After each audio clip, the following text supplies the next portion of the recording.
Ud med den røde mærkelkaffe. Nu skal der brygges andre bønner på de odenseanske caféer. I hvert fald hvis det står til kafferester Ken Nielsen, der for nylig har åbnet et nyt resteri lidt uden for Odense, hvor han udvikler sin specialitetskaffe.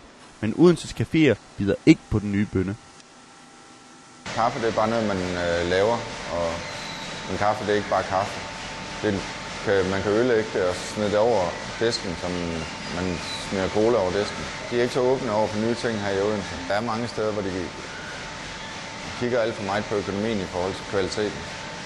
For Kent er kaffe en passion, og han elsker kaffeslabberas og fejnsmækkeri.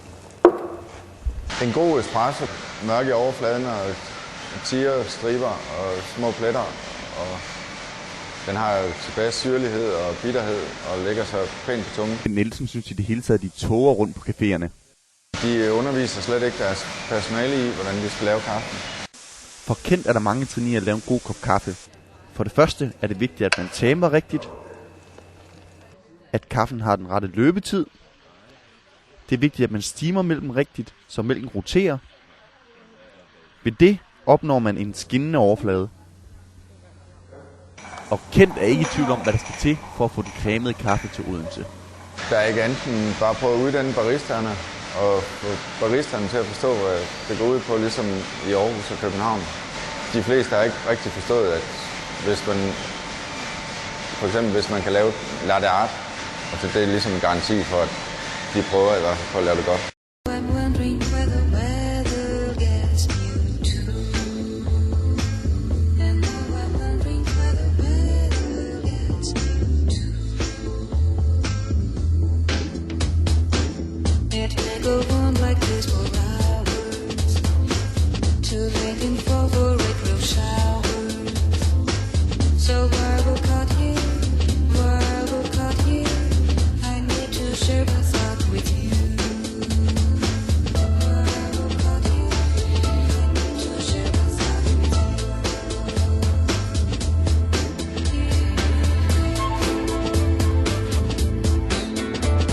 Det var, hvad du ikke så i indslaget. Den skal være mørk i cremaen og ligne lidt en tiger på overfladen med mørke pletter og lægge sig godt rundt på tungen,